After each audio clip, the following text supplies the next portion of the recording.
So the environment we're going to use, it is called HackTheBox. I'm pretty sure a lot of people have heard of this. And HackTheBox is one of the two environments that we'll be using. One is TryHackMe. We'll talk about that another time. But as far as HackTheBox, when you log in, and this is so we can create a safe environment because we definitely want somewhere that we can hack without getting in trouble. Um, so let's see. Academy will definitely be teaching you a lot of the stuff that I'm teaching you. But today we're going to focus on labs. So make sure you log in if you want to follow along, and let's go into labs.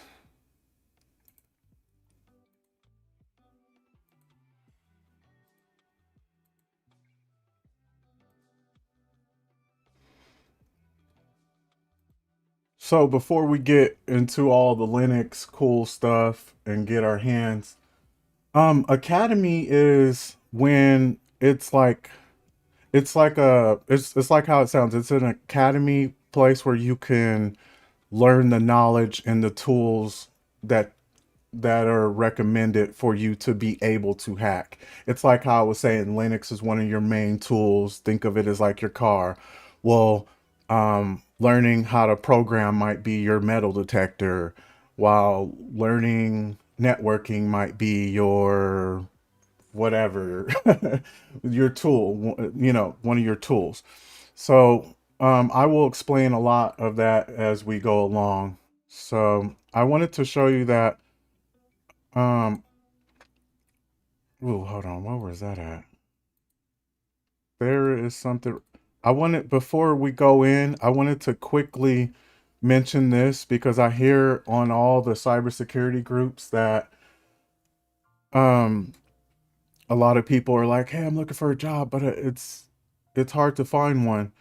And one of the biggest things, and I'll tell you later more of the details, how I was able to find a job was whenever I was reporting all I was recording all of my every time I hacked something, and I would put it in detail what I learned and how I learned it.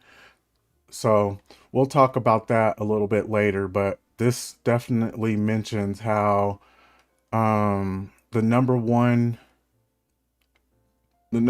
skill that people leaders will prioritize hiring for skills over degrees. So this is why this is important to me for me to teach you. My promise to you is if you follow along and you get your hands dirty, even by a few streams, you will get to a point to where you will, start to know this by muscle memory, and you will get to a point where you can talk about this verbally. You can hack stuff verbally just by, you know, verbally speaking. So that's how hands-on I plan on getting with this. And let's see. Yeah, so it's on Hack the Box, but it's another website. I don't know why they divided it. It was confusing for me, Hack the Box. But at the end of the day, they have a labs version where this is all about hacking their hacking environments, and then they have a whole separate one that is all focused on academy and the learning aspect, and then the CTF and the business side. So anyway, what we oh, I wanted to mention this as well. There's Sherlocks. The Sherlocks will be for the defensive people. I know there's a lot of defensive people out there. This will give you some hands-ons, like doing defensive scenarios, which is really, really, really important to get that hands-on. I like this because you can get some offense, you can get some defense, and you can kind of become a purple team, if you will, later on. So anyway, we're not going to go to starting point today, but today we're going to focus on machines. So click on machines if you're following along. And then Hack the Box does not allow people to show their active machines. It's because they want people to have those actual authentic learning experiences. And what is really important, which is one of the things that is really important is making sure that you have some kind of um, critical thinking skills, critical thinking, patience, and just learning how to use the tools on your own. So that's going to be really important. Um, so we'll go to retired for now. And what I like to do is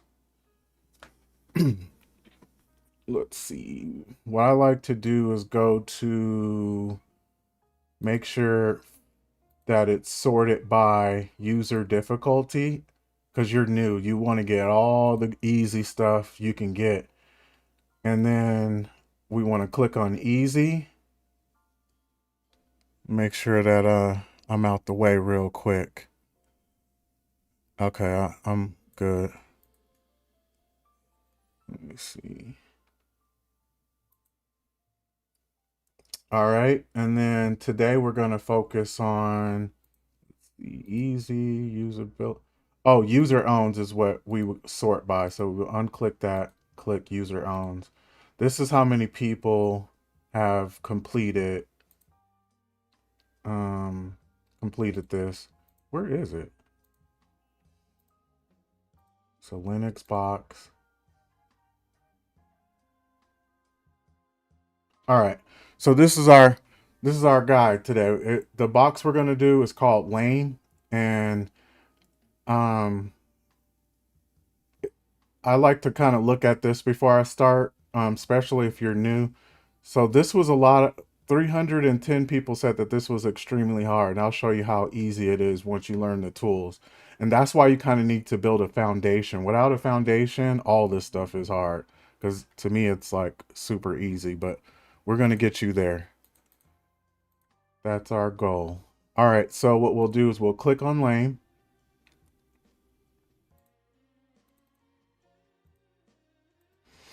and then we'll go to connect, hack the box. And we'll go to something called, or we'll go to machines because it's in machines, and we'll go to Pwn box. So this is important. Pwn box is um, Pwn box. I don't know where to put myself. It doesn't matter. Um, Pwn box, definitely. The thing about it is it's in a a cloud container, and we'll explain that later on with networking. But the whole thing is you don't need 16 gigabytes of RAM. You don't need no special CPU computer that's $3,000 worth or whatever. They handle the load for you, and you can kind of just get on. And I'm choosing this because I don't know what all everyone has. I don't know if you have an expensive computer or not. So this is more beginner friendly for anyone who just has any computer. And then obviously you're going to go close towards your ping, which is I'm on closer on the West Coast. So we're going to go 46. And then you may not have a VIP. If you've already started, then you do. You know, you're amazing. But you may start off with the free version, and I believe you get 2 hours a day. Now, don't quote me on that. It'll show you. I've kind of had this for a long time now. So, and then you'll start the box. Meanwhile, while you're starting the box, this may take a while, so we'll click ourselves onto adventure mode, and then we'll go to spawn machine.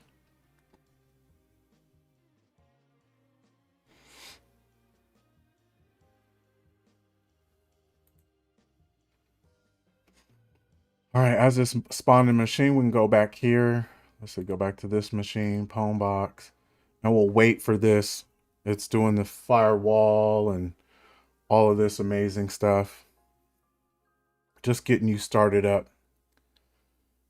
Meanwhile, how's everyone doing today?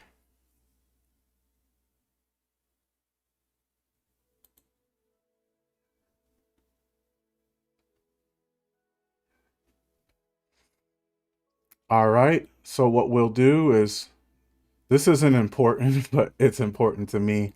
I love to change my background. So I just right clicked on there, change the background, and then we'll Click on that, exit out. All right, so now it's time to get your hands dirty, time to get those feet wet, and let's click on to Linux. If you are already at this point, the first tool I'm going to show you is called tmux. And this is just to help you be able to navigate through Linux a lot faster. So we'll type in tmux, enter. It's just saying, hey, this is a cool environment. Da, da, da, da. It's also saying you have sudo, and sudo means super doer. Just think of it as admin. You have admin rights. So you're already an admin. Okay, so our first shortcut for today is going to be hold control and press L. And what you've noticed is you were able to clear. It's equivalent to typing in clear, which I'll do later on, but control L, get that in your muscle memory. Let's go. So first thing is we want to know where we are. And you can think of it as like playing Marco Polo. And that is ls. ls is going to show you where you are on the command line. And just think of a command line as like just something talking to the computer. It's like telling the actual brain of the computer what to do. So it's showing us, hey, it's equivalent to seeing this exactly right here. So as you can see, there's documents here, downloads here, you get the point. So then let's say, hey, I want to, and you don't have to open this up on the side. I'm just showing, this is just for showing you. Then you press CD. Everything's cap sensitive. So we'll hold caps and then D, and then we'll press E because we're going into desktop. DE, and then you press tab. So CD means change directory. You're saying, hey, I'm trying to go inside the directory. Yeah, so change directory. And then pressing DE shows like, hey, I want it to be D and then E, and then your shell, your terminal knows what else is going on from here. So you can just press tab and then it'll auto complete. So tab, let me close this down.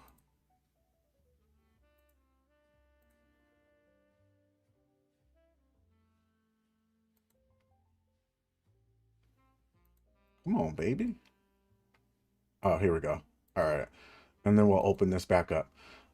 All right. So CDs, the change directory, just think of that as folder, change directory. And then you just want to go into that folder, DE, and then by pressing tab, if it auto completes, it means you're doing everything right. So we'll go back again. So CD space dot dot. That's just to go back a file or folder. And we'll ls again.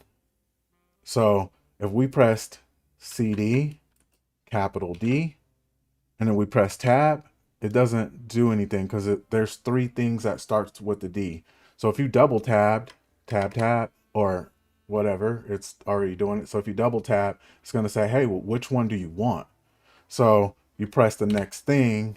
So if you press O and you press tab, let's control L, tab, it's like, well, which one do you want? So if I press a C and I press tab, it's saying, hey, okay, now I know what's going on. So then you press enter, and then now you're inside of that folder. So now you can say ls, like Marco Polo, where am I at? It's saying there's nothing inside here. So we'll CD again, dot, and then control L. So make sure you're kind of like following along, pressing these buttons, ls, and then we'll CD, and then we're going back into the desktop, capital D, E, and then S tab. All right. So now the next important thing you're gonna do is you're gonna want to read things. I actually don't want to show. Well, it's okay. So CAT is the way to read a file. So the way you could tell a file is by the colors. So it's usually has some sort of extension to it. .txt. You'll see that a lot for files. But it could be named anything. Well, almost anything. You can name it whatever. But my credentials.txt is kind of a best practice. So if I press my tab, or C, and then tab, it's going to show. Uh, I probably need to clear that, but it showed the password. That's a horrible practice right there, but you get the point. So what we'll do is the next important thing is we will make our own directory. So mkdir, that stands for make directory, make folder once again. And then we will make it whatever we want. So I'm gonna call it Parker Logic, just like that. And then press enter. So now when we ls, you see how there's a new folder right here. Parker Logic. So before we go forward, because I want to show you so many things, I want to show you the structure of how Linux accepts commands. So by doing that, we will do something called man, which stands for manual, man. And then we'll do, for right now, we'll do ls, one of the ones we first did. So this is very important. This is how you can kind of navigate on your own without anyone around. And the most important thing is it's going to start off and show the name, and then it's going to show you what it's called. So list directory is ls. And then in the synopsis, it's going to show you its structure. So anything in parentheses, anything in brackets will definitely, it means that it's optional. So you see how we were able to ls without doing any options? That's because we don't need, it's not mandatory. So then this is called the command. So we've been doing just commands by themselves. The next thing is called the option. And then the last thing is called the argument. So if we wanted to, let's just try one. Where's my favorite? Showing you all of the different options. My favorite is use a long, well, this is probably everyone's favorite, but use a long listing format. And then the size. So you see at the bottom where it says press Q to quit. We're going to quit. And now we're going to ls. So that's the command. And then dash L, and then S. Let's see what happens. Boom. So now you see it looks like the last ls, but now it's showing a lot more information than it was before. Now it's showing us this, this root. It's showing the user, and then all of this, how much files are involved, the dates, blah, blah, blah. You get it. This also shows the path, and we'll get into paths very shortly. So this is how you get to this var log open vpn htb.log. All right. So with that being said, we're going to go back, and we're going to go back to we're going to ls again. We're going to cd into Parker. So you just put P-A tab. You can change that name to whatever name you want. Uh, and then you CD into it, and then you ls, and you say, well, there's nothing here. So to make a file, we do something called touch. So the command is touch, and then the argument for now, because we don't need to, the options is completely up to you. But for right now, we're just worried about the argument. So what's the name of the file? The file, we'll call it practice file .txt. So now when we cat that, we'll see. So cat, because we want to read. There's nothing to read, obviously. So there's nothing to read. So now we will get into something called Vim. And before I head into Vim, I wanted to mention to you what it's all about. So Vim is pretty much, it's a text editor. And it's been around for over 40 years, 40 something plus years. It's been around for a long time. And this text editor is so powerful. Um, just know that at the beginning, it may be a tad intimidating, but that's what I'm here for. So I'll be holding your hand, which is a pretty big cybersecurity terminology, especially in the pen testing world. We call it hand holding. So that's my job. I'm going to hold your hand and walk you through this.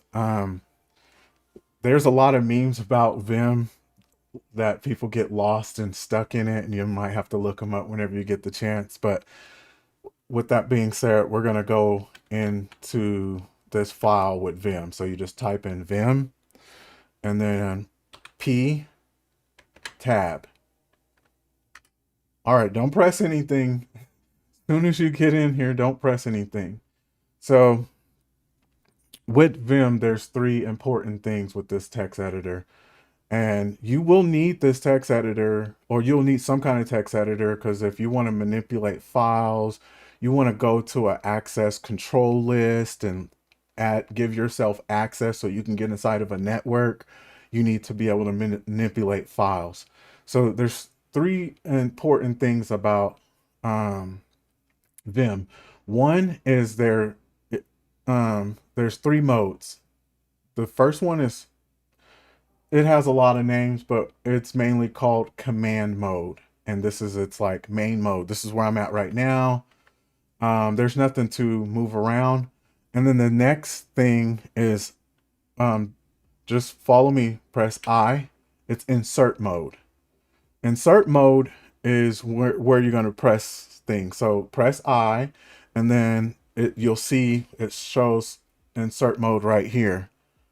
That means you're good to go. With that being said, you can type something here. Let's say I'll type something. I love Vim. Vim is the greatest. I'm definitely one of those people who have upgraded my Vim. There's something called NeoVim. That's a rabbit hole to talk about later. But if you know about NeoVim, I will NeoVim you in a couple of episodes. But right now, we got to learn the basics of Vim. Vim is, oh yeah, so Vim is the greatest. We can just put whatever. I am ready to learn Vim. I'm doing this to create lines because we have to be able to edit to understand, you know. So you can just really just put whatever, enter, blah, blah, blah, enter. So there's, in insert mode, there's three things that you need to learn. And I'm not going to get into in depth. I'm just going to give you very basics of each mode. So in insert mode, you type. If you want to go to the top, it's capital, or you want to go, hold on, let me see. Oh, so if you want to go to the top, it's G. So this is outside of insert mode. And to leave insert mode, you press escape. And in insert mode, only thing you can really do is type. There's like one command you can do, and we'll talk about that later. But sorry, so for command, in the command mode, which you don't see anything right here, you can press look down at the keys for a second, and you see H, J, K, and L. So think of H and L as your left and right.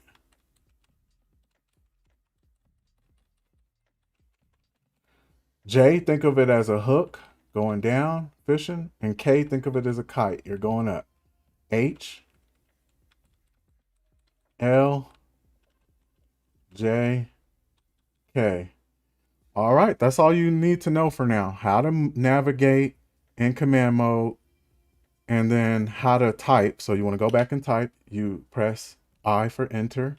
Now you can use the directional pad to move up and down, and then you can just type whatever you want. Enter. All right, we're going to get in depth with that, but in our final mode, you press escape, you hold shift and give it the colon. Now, if as you notice, there is this colon right here, and it's ready for you to put something. So this is where you tell it commands. You can use, and this is where you'll be using scripting if when you get to the Bash scripting and Python scripting, if you know in the future. With that being said, one of the main things you tell it is set, and then let's see NU. Hold on. Let's go back. Set space NU. I had too many spaces. Oh, and then set. So for you, you should see numbers popping up. I already have numbers. So if I wanted to turn these numbers off, set no NU. Let's see.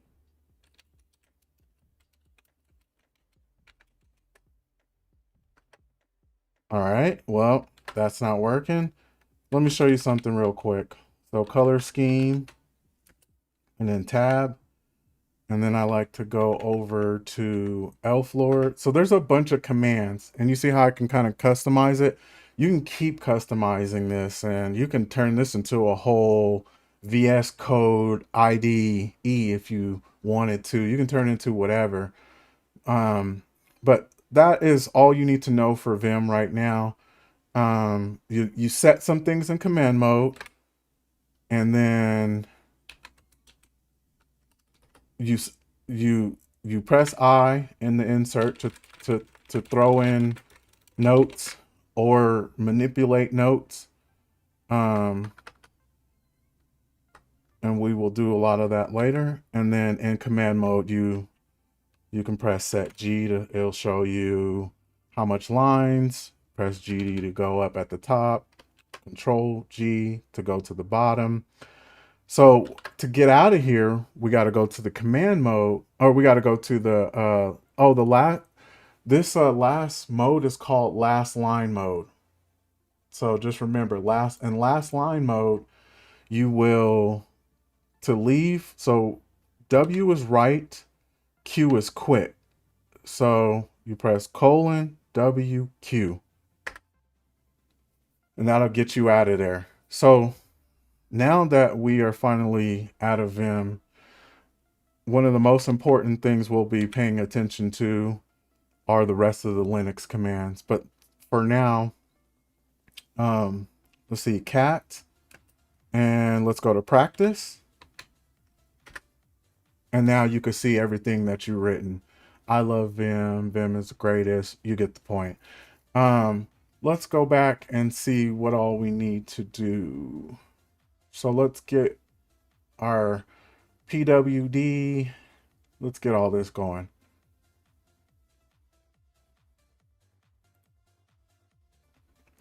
All right, let's see. Clear. So ls Okay, so we're going to go to root. So in order to go to root, it's a /. This is will take you to the top. And when you ls, you get to see what is the file system. So we're not going to go into file systems. It took me a while to actually learn all of the file systems and what it does. But for now, just remember these guys. Home, obviously that's how you get back to where we just were. Um, var has a lot of important stuff in it. User and proct and Etsy. So we're going to go into Etsy. Etsy is usually where all the good stuff is. So we're going to cd into, and then you just press /e and then tab. And then we're going to go to password.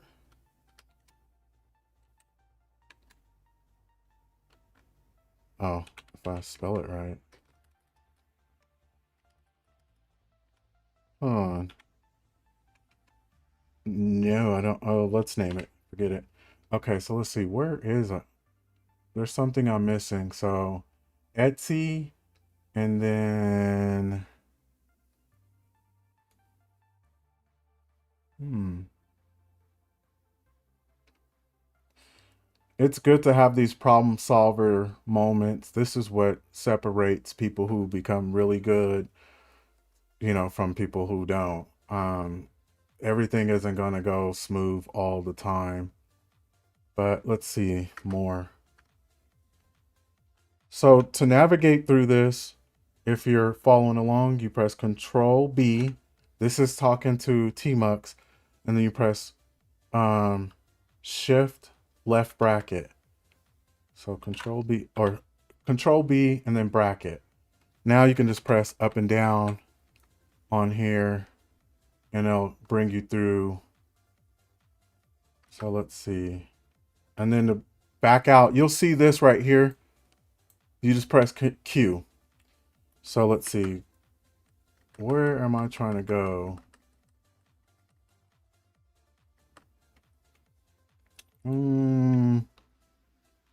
So, okay, here we are. So we're in Etsy, ls, and then password. I was spelling it wrong. I knew. So then we'll press PASSW, and I should know this, but it's because I'm trying to CD into it and not cat. There we go. /Etsy, password, tab, SS, and then enter. Okay, there we go. So now you could see a whole bunch of like all of the users. This is what this means. So breaking this down, this means users, and we'll get into this more with the file systems. This will be their passwords, but it's authenticated. It's hidden. Um, it's not authenticated. It's the word that means it's hidden. It's hidden, and then you see all these. You see the paths. So one of the things that I wanted to do is show you the path. Let's see. So we'll CD back into home. I'm doing this for a reason. Home, and then we'll double tap canary, and then double tab, and then we'll go back to desktop. Oh, it's capital. All right. So whenever you press PWD, it's like print the working directory, print the working files. So which files am I using? And you see how it's the same? Home, canary, directory. So this will kind of let you know where you are and where you want to be. So far we figured out how to make files, make folders, write and read in those folders. An important thing is learning how to some of the file permissions of this.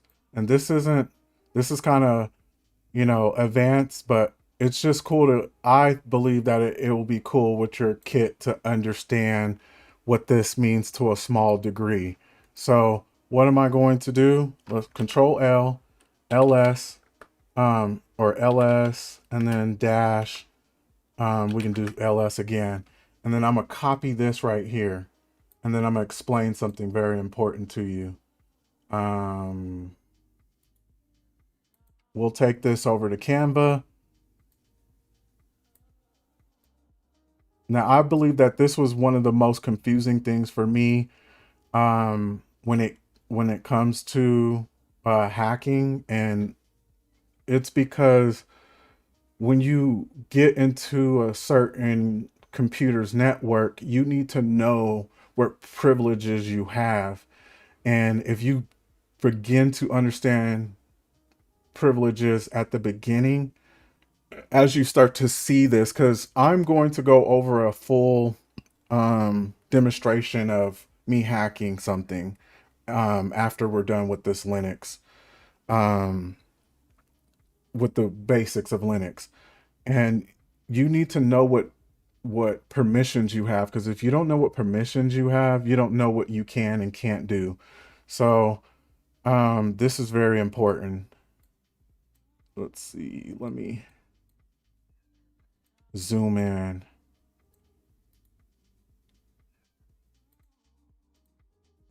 So we'll take this text,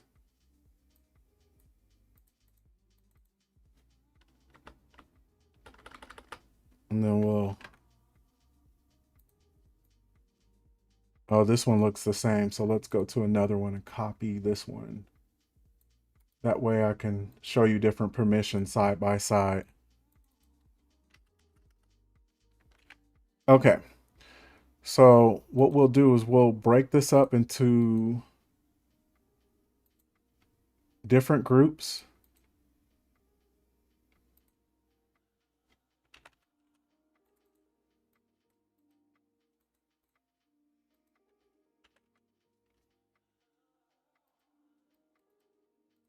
Okay, so we'll break it down like that. Okay, here we go. Does anyone have any questions so far?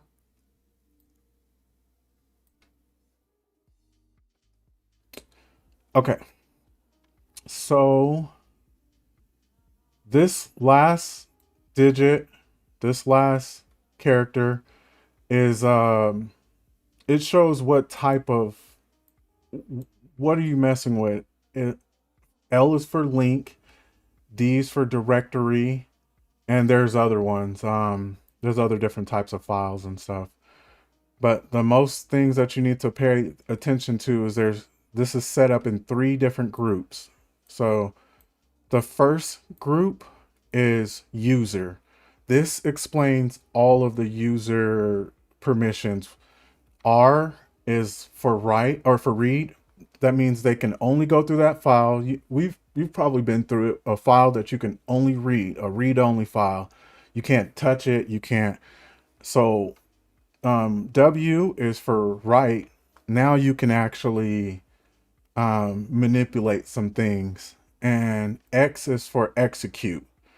So that obviously means you can open it, close it, delete it, save it, whatever you want to do to it. You have full permissions in the user bracket. And this is in the groups bracket, which this is pretty good to know, because a lot of jobs that I applied at, they would mention the whole Active Directory. Do you know Active Directory? Now, this obviously is an Active Directory, but this is a huge principal privileges. And so this is groups. So like, let's say me, you, 5 other people worked at a company, and we're in whatever, the geek squad, the geek department. And if you have all 3 of these, that means I can delete your files, my files, his files. I can read them all. I can write them all. I can change them up. If I only have read, like, then obviously, and stands for, this stands for other, and we'll go into that one a lot. Come on. We'll go into that a lot later. Let me see. So, okay. So how do we get this off? Dismiss.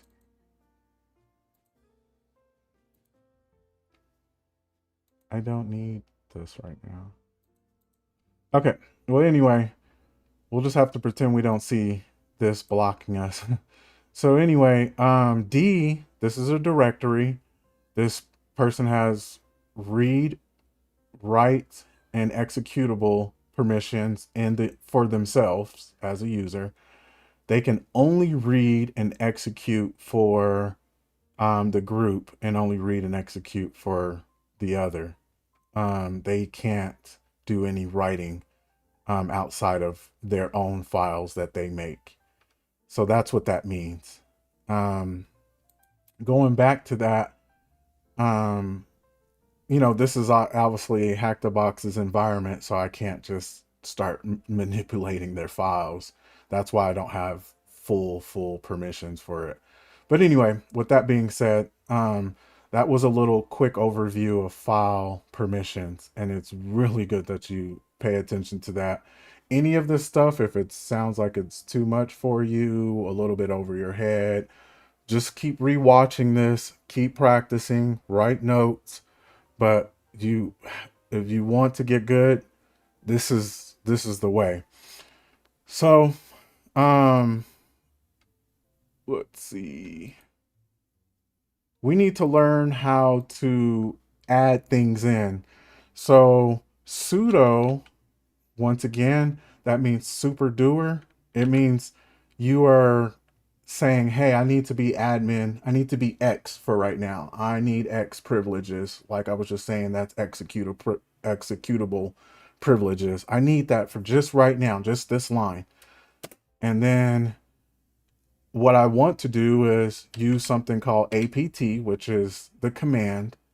And that command it stands for advanced packaging, um, something, advanced packaging manager. And you're saying, hey, I need to install something. We're going to install this for right now just to practice. And it's called tree, app install tree.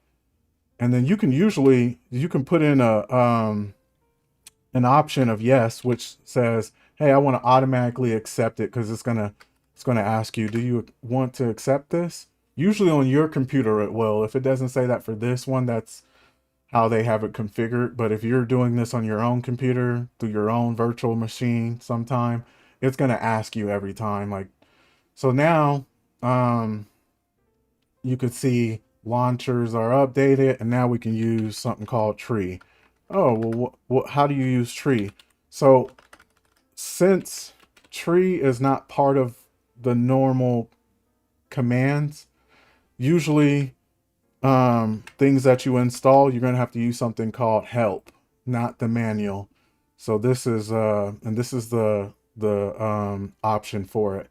So tree dot option, and then now you can kind of use tmux. So control B is to say, hey, tmux activate, and then you press left bracket. You'll see this in the top left. That means you have the ability to start scrolling up.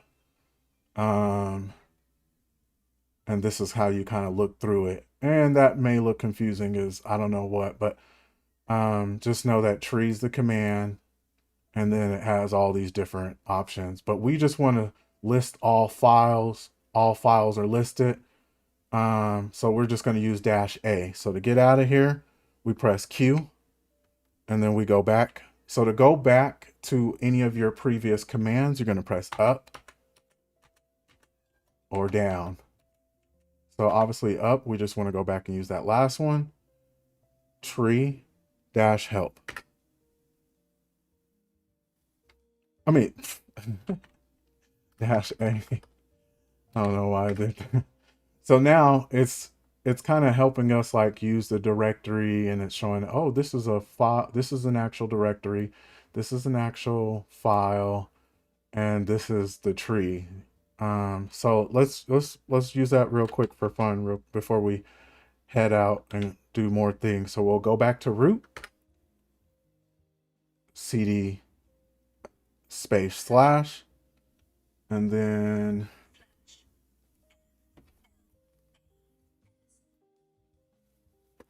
we'll Press enter. We'll see ls real quick. All right, cd, or we'll do tree and then -a. See all of that? Almost. You don't have to do this, by the way, but it's just going to tree your whole thing. Hopefully it doesn't crash your computer if you did do this. But it's showing um, the whole root tree. And it shows you 73,000 directories and 118 files. Okay, so once again, you don't have to do that. Hopefully, if you have a smaller computer, you didn't do that. But okay, so now let's actually get to the next important thing. So history is a command, and history will show all of the things. Control B, and then left bracket. It'll show you all of the things that you've done. And obviously, you'll stop at the first thing you did. And if you wanted to go and like, let's say you want to go to a specific thing in your history, it would be, you would go Q to quit, and then I'm trying to find one. So 22. Okay, so you would use exclamation mark 22. Let's try exclamation mark 23 and see how it kind of did that for you. So with that being said, this is pretty much everything that we need to know. I will be showing you remove vaguely, and I will show you one last important thing, and then we will get to the demonstration. So when it comes to using remove, you don't have to copy any of this. But I just want you to be aware, because when you look at a lot of the groups, you'll see people that will say something like remove, and then don't copy this, and then dash, this is remove files, and then slash, and then this asterisk means all. Do not, once again, copy this. This will remove every file in your so if you ever see that, remove is the command, and then if you want more of the options, just press go to man remove and go from there. Here's something that is really important to me. So let's say we wanted to cat slash we'll go back to etc slash password tab. We see this again. So we press Control L, we'll press up, and then this greater than sign is, I think, it's a tad mid-level advanced, but it doesn't matter. Learn this. This means, hey, I want this information right here to save to this file. So let's say we wanted to do Parker logic. So we'll put in where it's going. So that's home, and then canary, and then let's see, Parker, or whatever you have it named. So let's see, where is it? I think it's in desktop. Oops.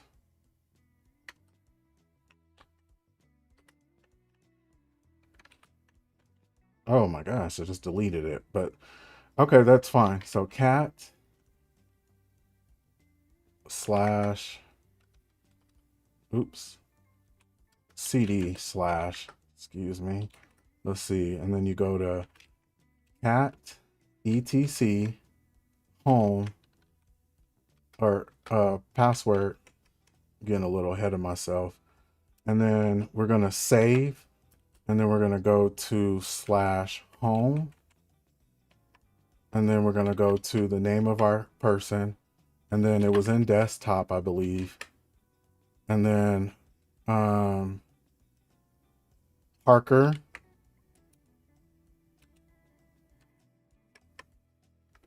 So what this is doing is we're saying, hey, I want you to print out what is inside of the password area, and then I want it to save to this.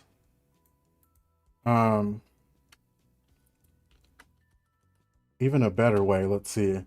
A better way is, what do we call that? Practice.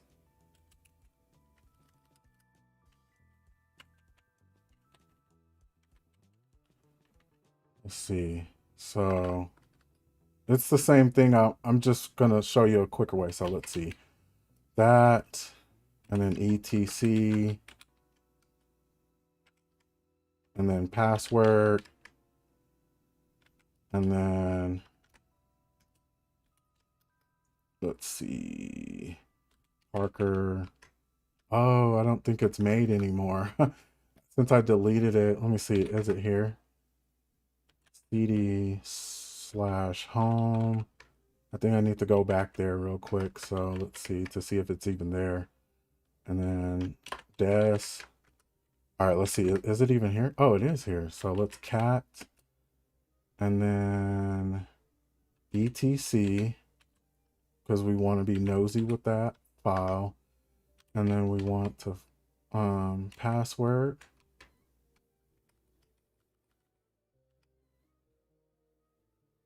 Let me see, what else can I cat?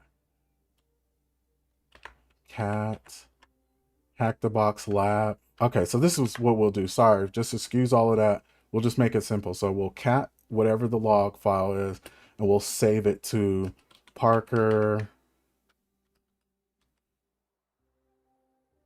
practice. Oh, we have to cd into it. So cd into Parker. We have to be inside the file in order for it to work. Okay, so now we're here. So cat, and then we'll do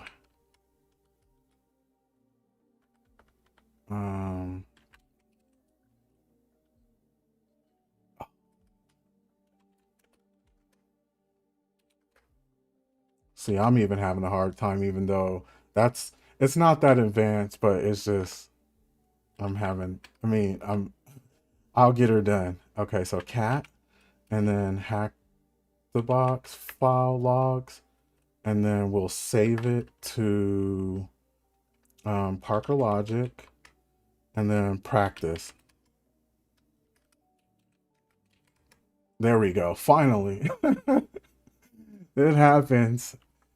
So then now that I what I did was I saved this log, and I saved it to the practice file. Now we want to go read it. The quick way to read it is just cd into the file. So cd into the folder. All right. And then cat this folder. Oops, it's called practice. All right. And now we have all of this information. Yeah, we have all of this information. So now if we wanted to save something else to it, let's say we wanted to save cd dot dot. We wanted to save the readme information, or I don't want to do my credentials, so we'll make another file real quick. We'll make another file. Let's see, cat /etc/password, and then we'll double append it. So this means to save in there, because if you save it once, and then if you save it again, it'll overwrite, and it'll keep overwriting and keep overwriting. But this means I want to append, I want to save it with it. So /etc password, and then we gotta go to the file. That's what I keep messing up on, is going to the file. So the file's in home /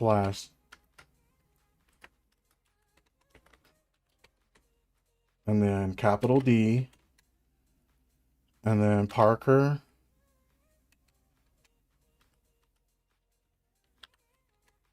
and then practice. So get ready. There's about to be a bunch to read.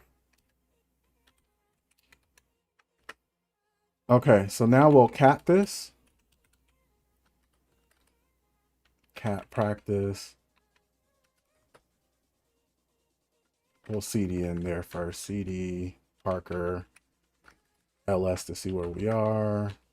CD, Parker, and then we'll cat the practice file so we can read it.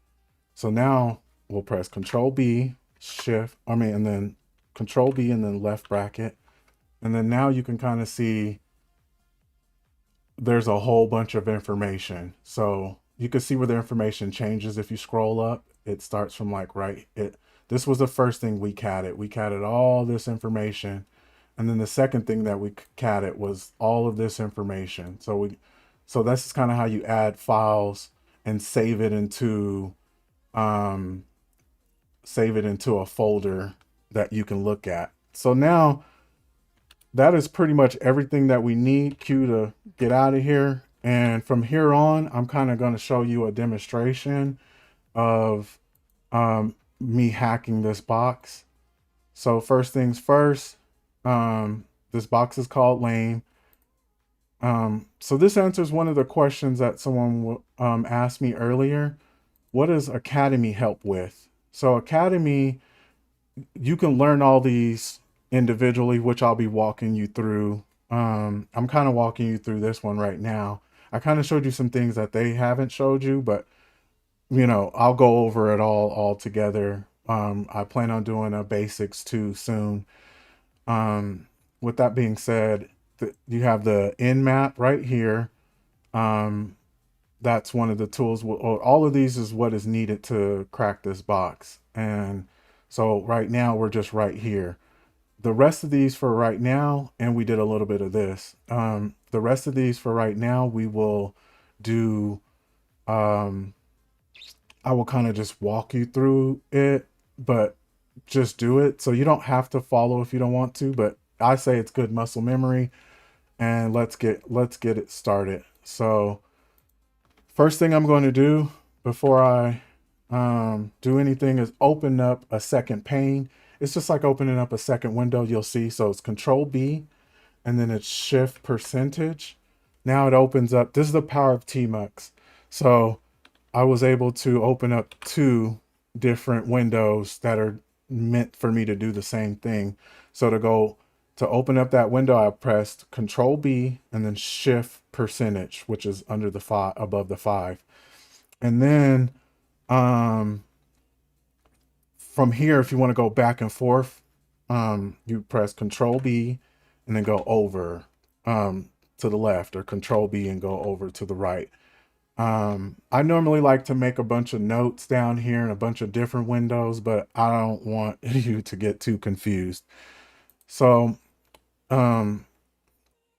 first thing we want to do is a ping. And even before we do that, I want to open up these two and I wanted to show you. Now I'm unaware if you use MITRE. I'm unaware if you use MITRE, but here we go.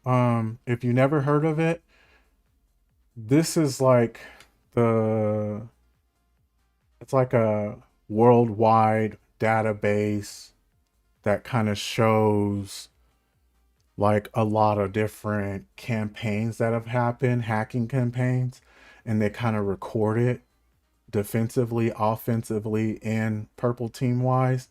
And they kind of show you like, hey, this is what people normally do to get through an attack surface. So you see reconnaissance, and it will go all the way to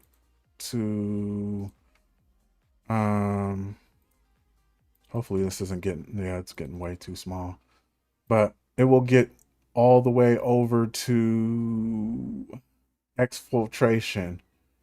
So the first thing that we're going to worry about is the active scanning. Let's see. So to get reconnaissance, first thing we want to do is ping. This is to make sure that the machine is even up. So we grab the IP address. You, if you're not too familiar with IP addresses, which I hope you are, but just think of it as like the name of the website without the words. So um, we would normally I would before we even do that, I would try to see if the site is up. In this scenario, the site isn't up. I already know, but this is just good practice to see. So we try to put in the website,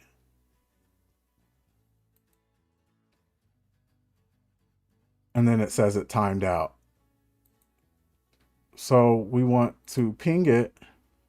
So ping, and then one of the options that most people will use is called count, but we won't use it for just a second. I'm gonna show you something really quick. You ping and you see how it starts to load. So in order to stop a process that is going on, you have to hold control and press C. If that's how to get out of almost every tool or process that is working. To zoom in on this side, on this pane, you press Control B and then you press Z to zoom. So now we're just focused on just this window. So we pinged it. We see that it is under, this is pretty cool to know. If it's under 64, I believe, it means it's a Linux box. If it's between 65 and 124, it's a Windows, and above is Mac. So you can see we had this, we had all these pings, and the most important thing to recognize is that you normally want 0 packet loss. So this means that I'm having some issues connecting with it. It could be for streaming, who knows. So 9 packets went through, 8 were received, and I had a little bit of loss. But we're still in there. So the next thing we're going to use is a tool called Nmap. Nmap is for active scanning, like it was kind of showing in the MITRE. We didn't dive deep in that, but we will as we go along. So without going to the tools and all that big stuff, I have I have options that I love to use. So it's dash little little s, big C, big V, dash big P, little n. And this means to kind of like go past the network. Like even if you're scanned, it's like to bypass. And these are just like verbose and um, some type of scan. Nmap is really huge. We would have to throw a whole episode for that. And then we're going to put in the argument, which is the ping, the actual IP address. And now it's getting to work. So this sometimes could take a while. So Control B, Z to get out of here. Control B, go over to the next. Control B, over. Come on. So, okay, so now we're over here. While we're doing that, we're going to use another tool to try to, it's just a best practice to look for directories. So, you don't have to do this if you don't want, but GoBuster, and then let me get GoBuster up real quick. So GoBuster, and then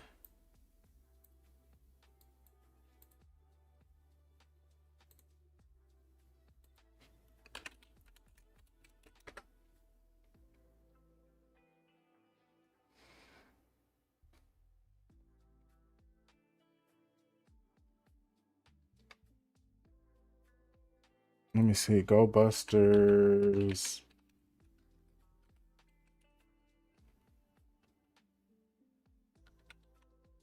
Options.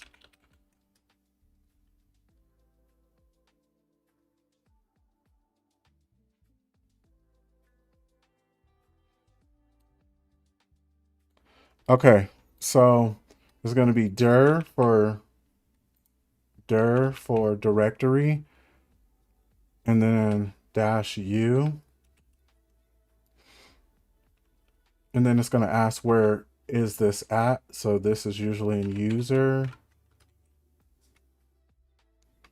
Let's see.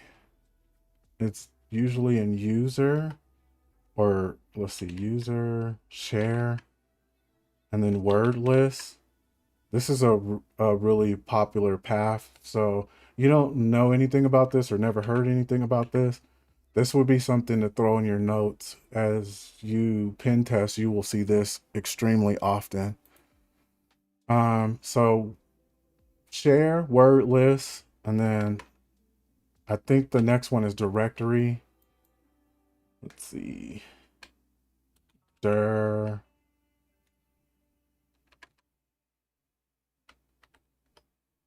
Directory.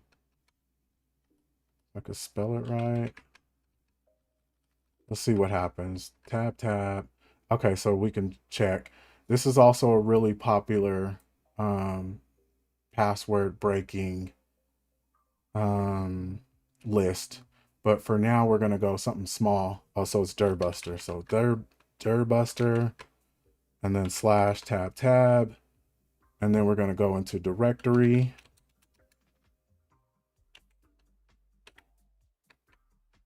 Two point three. I like to do a medium. Large will take too long. Small doesn't get too much, or it doesn't get the job done. And large ones would be like the rock text U, and those are what a large one are. And then let's see.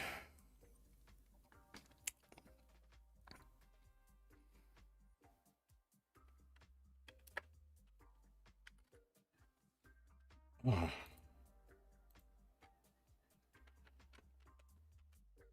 Alt left is to kind of go through something like that. Let's see, where is this?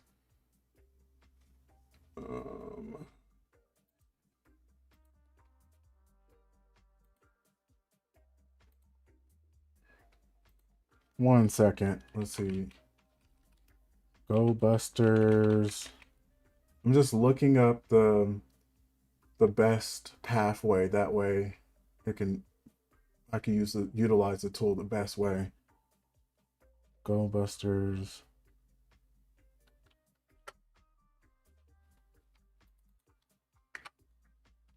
Come on. Come on, baby.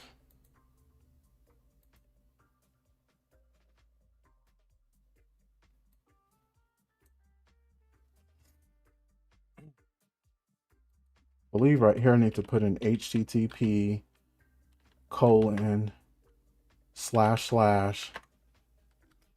then I need to put in the IP address again, and then I'll explain this. So let's see.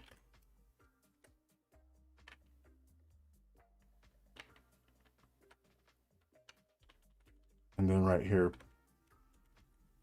put in word list.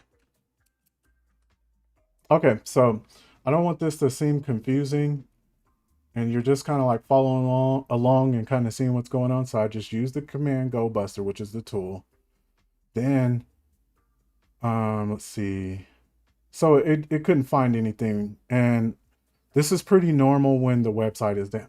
But I just want you to see that as far as straight practice. So what I did for it is I used go buster, and then here's one of the options. It wants the website, and then it says, well, I need a word list, and then -w for word list.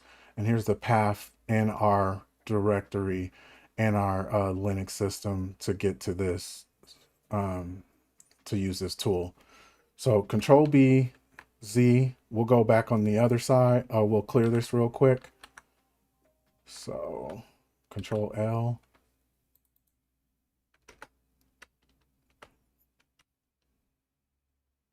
See. All right, we'll CD back into CD ... to go back. LS. Okay. So now we'll Control B. We'll go over to this side, and then Control B Z. So this is important. Control B Shift,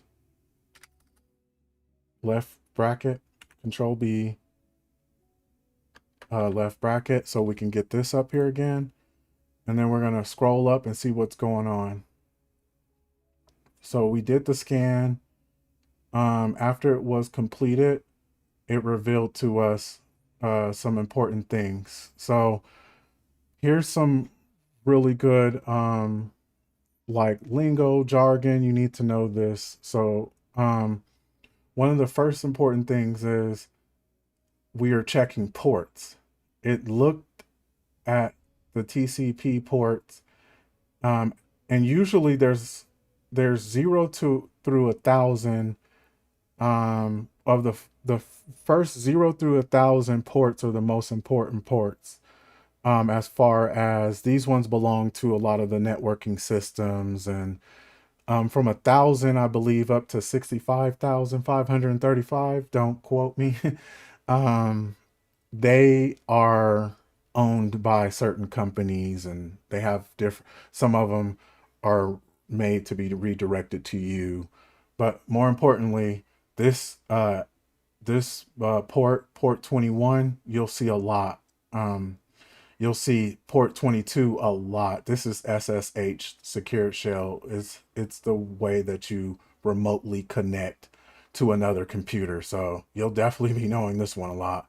And then, another common one that I want to throw out there is port 80. That's HTTP, the internet that is unsecured. And then port 443, which is the internet secured, HTTPS. So those are really important. There's ports for emails and all that. But anyway, so what we see is we have four different ports. We have 445, 139, we have 22, and we have 21. So we're going to go back to something really quick. And we have to understand, let me turn this off.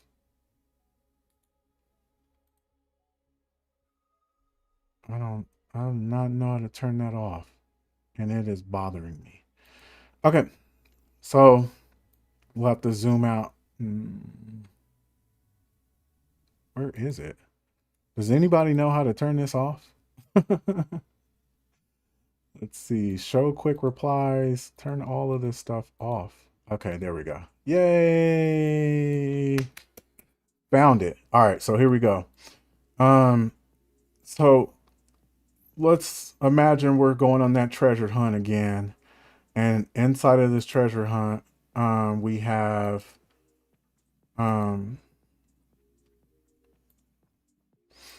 these four ports. We got port 21, we got port 22, 139, and 443. And there's different pathways. Like imagine how you would go to the store or something.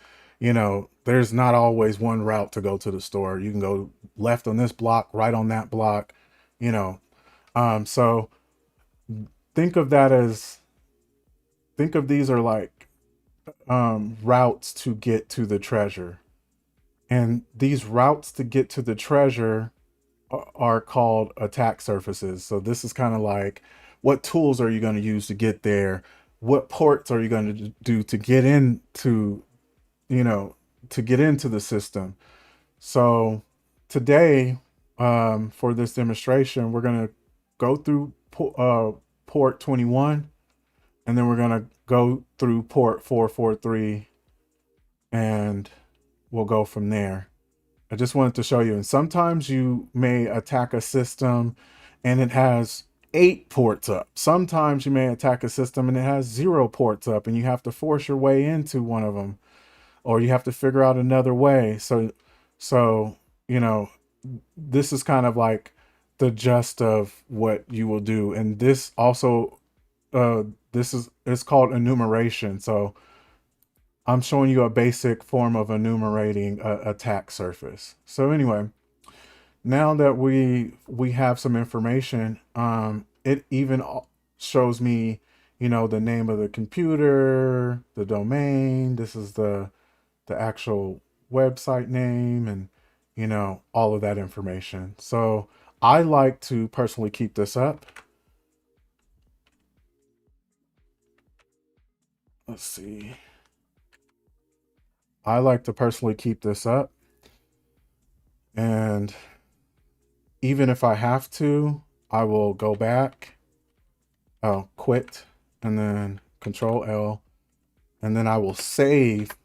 This is why I showed you the save. I will save this into a file called nmap.txt. So now we'll let that do its thing. We'll go over here and we noticed that we had those ports open. So we'll use something called Control L, and then we'll use something called searchsploit. So I believe that's capital S, no, SEA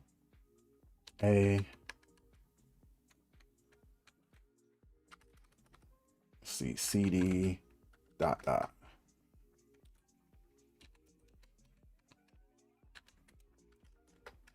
If I can spell search right. Okay, there we go. Searchsploit. And then while one of the things that we'll look for is one of the databases, and we're either looking for the version of the database, the version of the server, any kind of information we can to be able to enumerate. So now it's done. Let me go over here real quick, and then we'll cat nmap, and then we'll go back up and get that information real quick. So as we can see, there is we see Open SSH, we see Debian, the name of the distro, and this usually is the version. This is enough information for us to be able to use in searchsploit. So we'll copy that with inside the terminal, it's Control Shift C. Go over here, Control Shift V, enter, and now you see that we have searchsploit has showed us some routes that we can enumerate, some attack surfaces. We see that the version is 4.7, so we need to find, so we can obviously use any of these three right here, these two, because it's 2.3 all the way up to 7.7. Obviously these ones, I'm not sure if this means less or more, but these are all the ones we can use. And I like to triple verify by going into something called DB, exploit database. And this shows this is kind of ties up towards the Metasploit, where it shows, let me move myself real quick. It shows a lot of the, it'll be all right. It shows a lot of the exploitations that have happened. So every time that someone has hacked something and a defense team has found out about it, or even a bug bounty, someone has found out about it, they put it up right here and they say, hey, this is exactly how I did it. This is a web app, it was PHP, and this is the person who did it. So these are obviously super elite hackers and elite defense folks, mainly hackers or pen testers. So anyway, we're going to put in what we need. So what we need to put in is this information. It's either or. We can research it in multiple ways. So I'm gonna put in Open SSH 4.7. Go right here, put it in, process.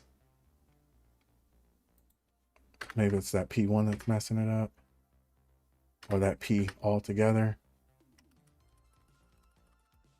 Okay, let's see what information I need to actually grab that I'm not grabbing.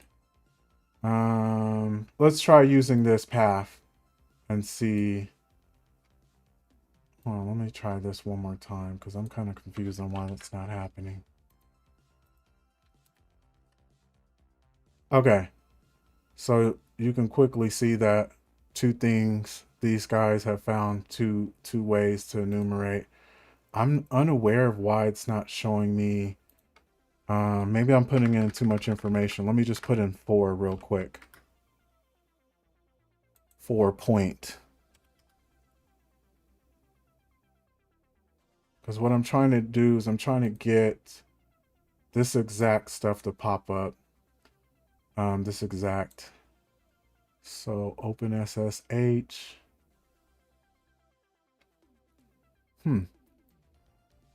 This is probably being too specific. So,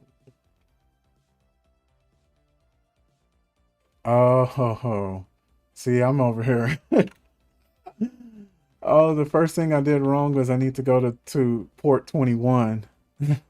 So I'm looking at the wrong thing, but that is how it works. So we're doing port 21, like I said, and then port 21 VSFT. This is the version of the server.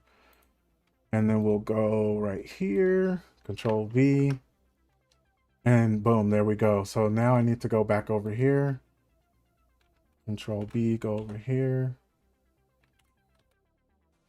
up, and then delete. You can hold Alt and delete to make it quicker. Boom. All right, so now you see we have these two VSFTP, and it shows what type of payload, which is like a loaded up attack, what type of attack we'll be using, and it's a backdoor. And a backdoor is pretty much you making it inside of their network, pretty much teleporting. That's what I like to think of it as, teleporting into their network using a reverse shell, usually a remote reverse shell. So, okay, so now we have that. We're going to open up, and just to verify right here, this is the same executions right here, backdoor command. And then you can click on it and they will go in depth.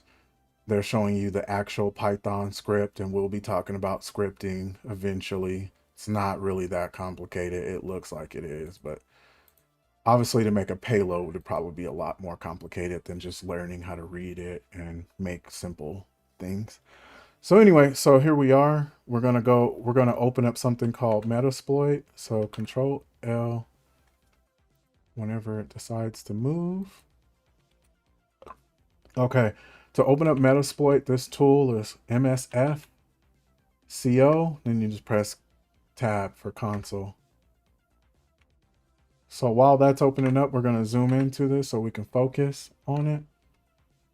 And I just want to show you real quick. Control B, left bracket. They always come up with some cool little designs. Sometimes it's a rabbit or whatever it could be. It shows how many exploits there are in this version. And this is the version that we're using. We can obviously try to update it. We don't have to do all that right now. How many auxiliaries? These are the payloads. Encoders, invasion attacks to get past firewalls and all kind of cool stuff. Now the next thing that we need to do is we need to, let's see, quit to get out of there. And then we need to find that payload. So I like to copy what we just had, use. So all I did was press use. That was one of the commands. And then I put in the version. Now it shows the actual exploit backdoor that we'll be using. And it shows the rank. So the rank shows excellent. And this goes back to showing. So Metasploit, now don't just go out here using it. This is definitely for educational purposes only. Don't go out here using this on sites. You will find a threat hunter will find you and be probably knocking at your door. You need to stay in this environment and just use it to grow your skills. With that being said, this is showing the path. This is when it was made. And the quickest way to use this, you can press use and then put in the whole path, kind of like what you've been seeing me do in Linux, or you can just say 0. There's only one option and the option number is 0. So to use that is 0. Now you can see that it says the payload is been configured. So we need to see what's going on. So show options. Oops. Show options. And that's a space. And then Control B, left bracket. And then you scroll up a little bit and you'll see something that says R host and R port. Our host is like the target host, like it says. So this is who we're attacking. And the port, like we mentioned, is port 21, which is FTP, file transfer protocol. And it's you see in the current settings, it already knows which port it's using. It's saying, hey, our port is attached to port 21. But host, there's nothing. It doesn't have a host. So we need to set that host. And in order to set that host, we need to use the command set. Oh, first Q to get out, set. And then we go back to this right here, copy, and then space, Control V. So we need to, set our host, and that's all caps. And you should be able to auto complete it. And then there we go. So set our host to the target's IP. Boom. So now you see that it was set. This was set. And then the next thing we want to do is press up again. Go back to show options. We want to look at that and see if it's been set. Now you see in the current settings, it says it's required, yes, and we have it. It's ready to go. So Q to close that.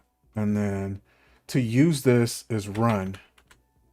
You can use exploit, run, it doesn't matter, just whatever. I like to make things simple. So run, and we'll wait for it to do its thing. So right now it's trying to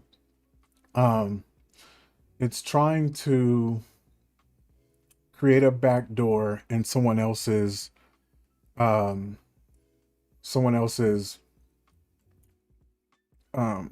endpoint, so their computer. So we're trying to go onto this IP address and teleport our way into the network. And it said that it was created, or we got a banner 220. Don't know what that really is yet, but it tried to ask for a password. It said the exploit was completed and no session was created. It means that it didn't work, long story short. So we're going to go back. So for Metasploit to go back is home, or back, I believe. Okay, so back. And then we're going to go back to our other port. So just to make sure you're up to speed with me, we tried to do 21 and 21 was an X. So that one, we can't get in that way. That's pretty much what, or at least via Metasploit. You can definitely probably get in when you get to a point where you don't use Metasploit, but Metasploit is kind of what we're using today, and it said nope, you can't, it doesn't work. It probably doesn't work without Metasploit, but I'm unaware. With that being said, we're going to check one of these two ports out. And what is the cool thing about these ports? So we'll head on over here, we'll zoom in, and then we will look that both of these are using a NetBIOS SSN. I know what NetBIOS is. I don't know what this is yet, but more importantly, we see that it's using the Samba SMBD database. And then it's saying for 139, you can use the version 3 point blah, blah, blah to 4 point blah, blah, blah. Or this one is showing if you want to go through 445, you can use 3.0.20. So looks like as long as we're on 3, we can use both of these. So that's what we'll do. We'll copy this information and put 3 point, we'll just put 3.0. Let's just make our life simple. Control Shift C, and then we'll get out of here. We'll quit whenever it lets me. Control B Z to zoom in. And then for here, we'll use Searchsploit. If I could spell it right. And then Control V for right here. Let's see.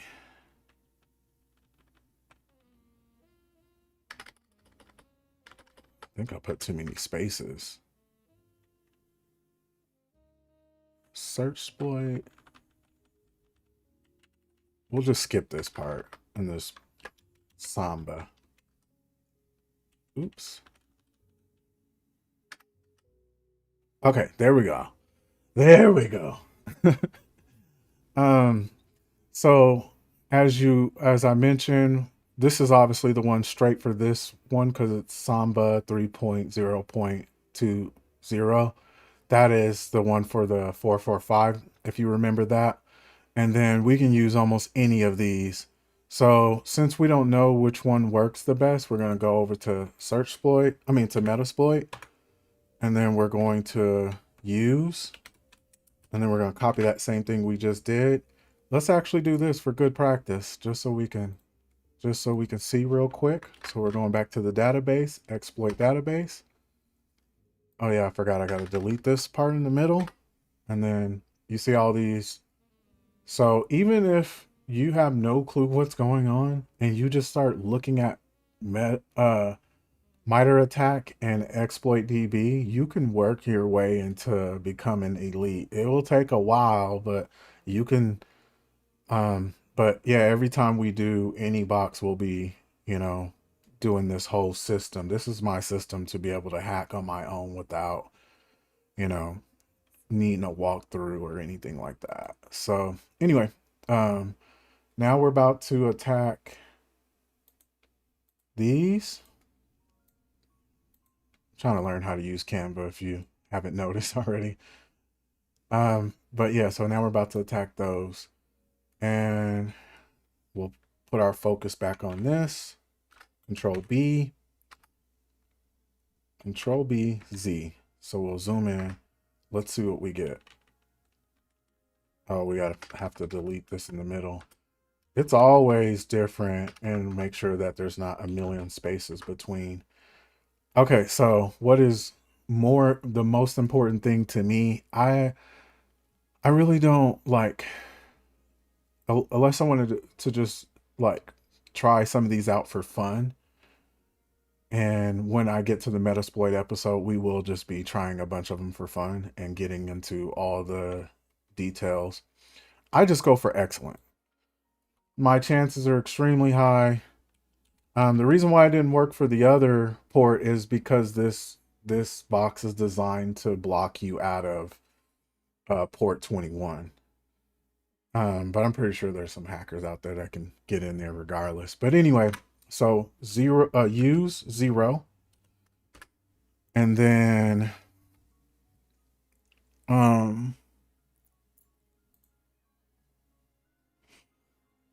let's see. So we use 0. And then let's see. Okay, then we'll show options.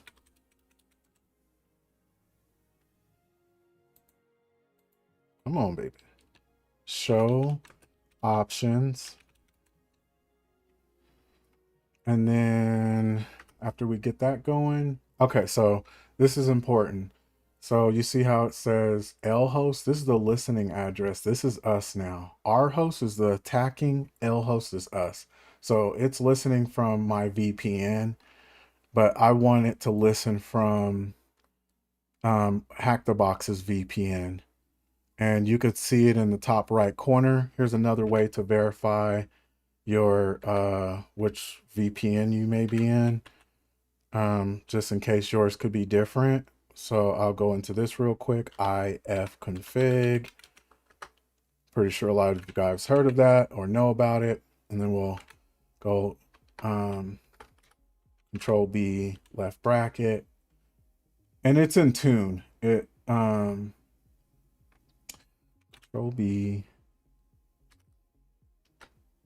B, left bracket. Okay, here we go. Finally. These are the different networks that I'm attached to. And tune is usually the one that we will use, and it's showing, you know, all of that information. But this is the most important thing that matters. So 10.10, .14.5, and you see that in the corner. So a quick way to do that, I'm just showing off for a second. Q would be ifconfig, and then we want to cat that. And this is kind of where you want to be.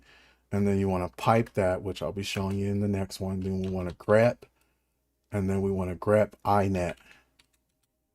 And then if we wanted to, we could save that to, but right now we just want to display it.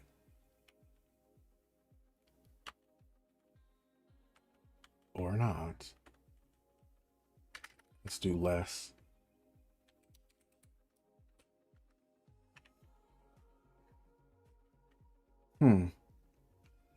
Well, so much for that.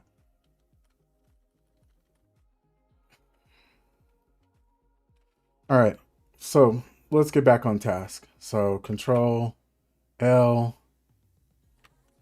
we know which net we are part of. We go over. That's why I love streams, because it's not, I don't want to be perfect. I don't want people to think that this has to be like a perfect YouTube channel where it's commercialized and all of that. No, I'm a real person. I'm going to make real mistakes. I expect you guys to be real people and make real mistakes, and that's how you learn. Okay, so let's get back to it. Control B, get over, or go over to the other pane. Control B, over. All right, so we know our Control B, Z again. All right, so we know our VPN, which is the most important thing. So set LH, and then 10.10.14.5. So we set that. And then the listening port is where we will be listening for the shell, where we'll be listening for the other terminal in order to teleport ourselves over to the other network. With that being said, we'll leave that at 444.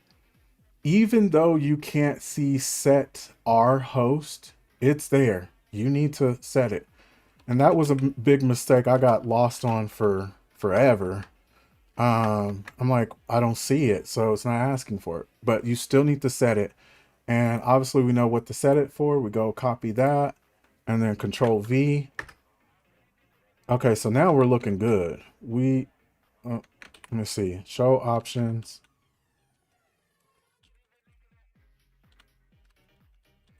This is just to make sure that we have, so we see that the L host is set.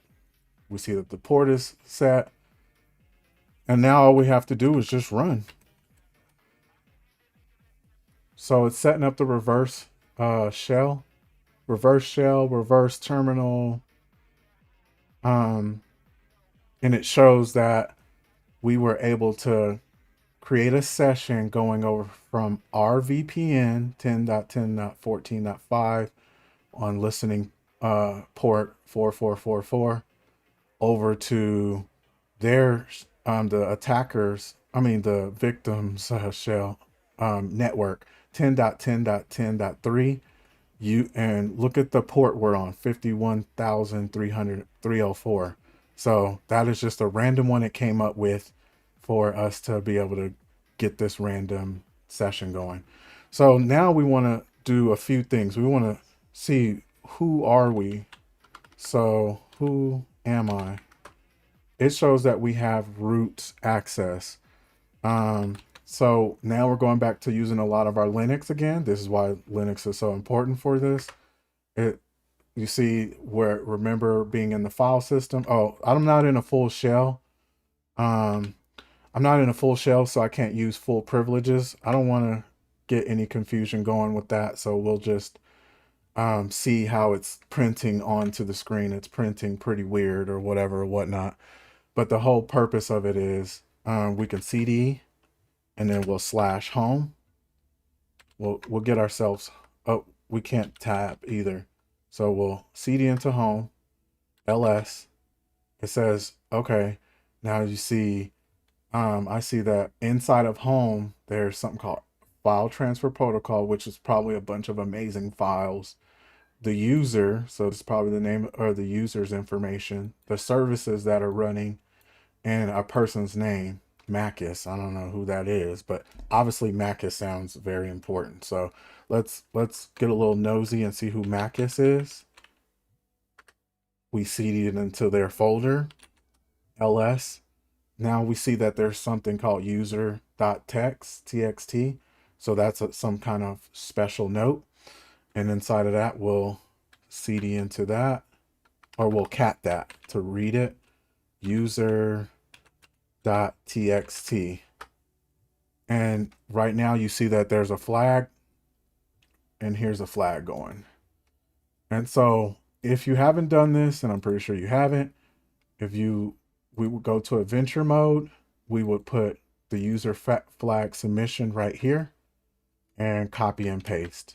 But since I've already done it, you would do that. You would say how hard it seemed for you, and then here's the flag. But we're not done yet because we haven't gotten the root flag. So this kind of goes back to what I mentioned. So you cd into the root, and then you ls, and now you see all those important ones. Remember proc, remember root. Root is obviously where we're going, but just remember user, remember var, remember all those cute ones. Etsy's up here somewhere, but I don't feel like scrolling up for it. So we would ls again, let's see, and then we would cd into a root. Now you can only get into root if you have root privileges. Obviously we were noticing that we had root privileges, and as we cd'd into root, you see root.txt as a file, as a note. So we'll cat that, and then there we go. And then there's the flag. Now, two things I wanted to mention before I end this. If you want to like get better at this, you're gonna you obviously need muscle memory. So if you want to keep playing around in any of these systems, from Metasploit to Linux to any of this, you can also explore all of this and get what you got going. So one of the things that I mentioned earlier, as far as what I did to get myself into, like, to get myself employed in the cybersecurity industry, what I did was, every single box that I did, I shared the results, and I shared it on LinkedIn. And then every little I shared it on LinkedIn, and then I shared it on and then yeah, I just kept completing boxes, and then I did TryHackMe, and everything I completed, I shared it on LinkedIn, and then I added a bunch of people who I believe, recruiters, companies, and then I just kept posting and tagging and putting all my information on how I did this. And then when I started to apply for jobs, I was actually getting people contacting me before I was applying. But as I started to apply for jobs, they quickly would go and check my LinkedIn, and they would ask me, you know, these questions related to my LinkedIn, and they were able to see, oh, okay, you have this, completed. So it looks like you're getting your hands on, you're getting all these skills going, and they were that interest them. Oh yeah, see, yeah, that interests them. And also, what I did was I looked for internships. I looked for networking. It just depends on where you are. I looked for help desk. It doesn't, me personally, I will say I have networking experience. So that does change a little bit. I have over 2 years of working at a NOC, a network operations center. So when we get into the networking, you will be good.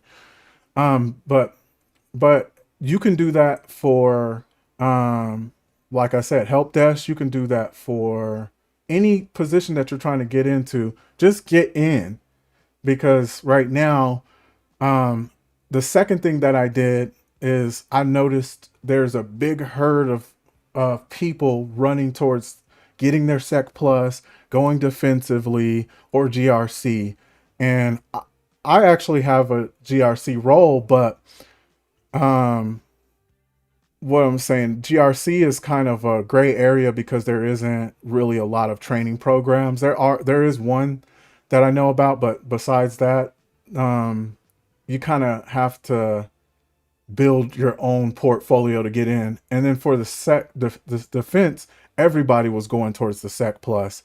So I decided, okay, I see, 90% of the people running towards the Sec Plus. So I decided to run towards pen testing, and I realized that there's really not that many people on this sector. And I this is just my opinion. I believe it's because you have to learn a lot of technical stuff, but that's why I'm here for you. I'm going to help you with as much technical of the technical stuff as possible.